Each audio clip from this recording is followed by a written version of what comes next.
ప్రభు అంటున్నాడు, శరీరము కేవలము నిష్ప్రయోజనము, ఆత్మయే జీవింపచేయుచున్నది. ఆత్మయే మనల్ని జీవింపచేస్తుంది. మనం జీవాత్మ అయి ఉన్నాం. ఆ ఆత్మ మనలను బ్రతికిస్తుంది. కాబట్టి శరీరం నిష్ప్రయోజనం, ఆత్మయే జీవింపచేయుచున్నది. నేను మీతో చెప్పు మాటలు ఆత్మయు జీవమును అయ్యున్నవి అన్నాడు యేసయ్య. కాబట్టి ఆయన మాటలేందో మనం విశ్వాసం ఉంచామంటే అది మన ఆత్మీయ క్షేమం కొరకే, ఆత్మీయ రక్షణ కొరకే. అది మనం నమ్మాలి, రూఢిపరచుకోవాలి, కన్ఫర్మ్ చేసుకోవాలి. అందుచేత సమస్త కల్మషమును విరవీగుచున్న దుష్టత్వమును మాని లోపల నాటబడి మీ ఆత్మలను రక్షించుటకు శక్తిగల వాక్యమును సాత్వికముతో అంగీకరించండి.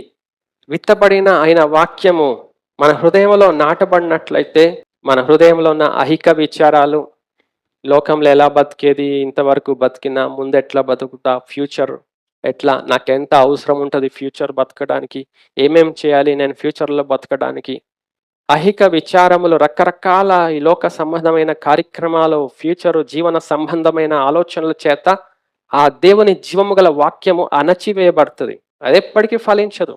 ధనభోగముల యందు, ధన మోసము యందు, ధన మోహము యందు, ధనాన్ని ఇష్టపడి, అపేక్షించి, ఆశపడి, కోరుకొని దాని మీద దృష్టి నిలిపి శ్రద్ధ వహించి మనం జీవిస్తూ ఉంటాము. దేవుని జీవము గల వాక్యము దాని ద్వారా అణచివేయబడుతుంది, పెరగనీయదు అవి. కాబట్టి జీవన సంబంధమైన విషయాలు ఇంకా ధనమోహము, ధనం మోసము మన హృదయంలో పెరగకుండా ముళ్ళ తుప్పలు వాటిని పెరికి పారవేయాలి. మన హృదయము మంచి నేలగా సిద్ధపరచుకోవాలి. మన హృదయము రాతి గుండెలాగా కఠినంగా ఉండకుండా ఆయన జీవవాక్యమును సాత్వికముతో అంగీకరించాలి. ఆ వాక్యమే మనల్ని రక్షిస్తుంది. ఆ వాక్యమే మనల్ని ట్రాన్స్ఫార్మ్ చేస్తుంది. మొత్తం రూపాంతరం చెందుతాం, మనం నూతన పరచబడతాం. మనం అది దేవుడు మనకు సిద్ధపరచడం మనం అంగీకరించాలండి.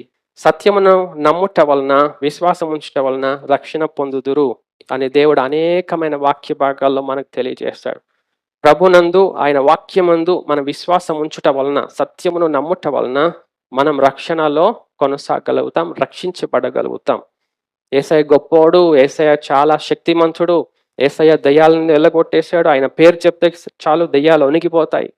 ఆయన పేరు బట్టి అద్భుతాలు జరిగేవి. యేసయ్య స్వస్థత ఇస్తాడు, గొప్ప కార్యాలు చేస్తాడు యేసయ్య. ఇలాంటి విశ్వాసం మన ఆత్మీయ రక్షణకు ఆధారం కాదు.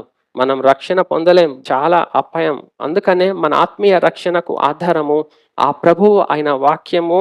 ఆ సత్యమునకు మనం అప్పగించుకున్నప్పుడు ఆ సత్యమును నమ్ముట ద్వారా ఆ సత్యమునందు మనం రక్షణ పొందుతాం.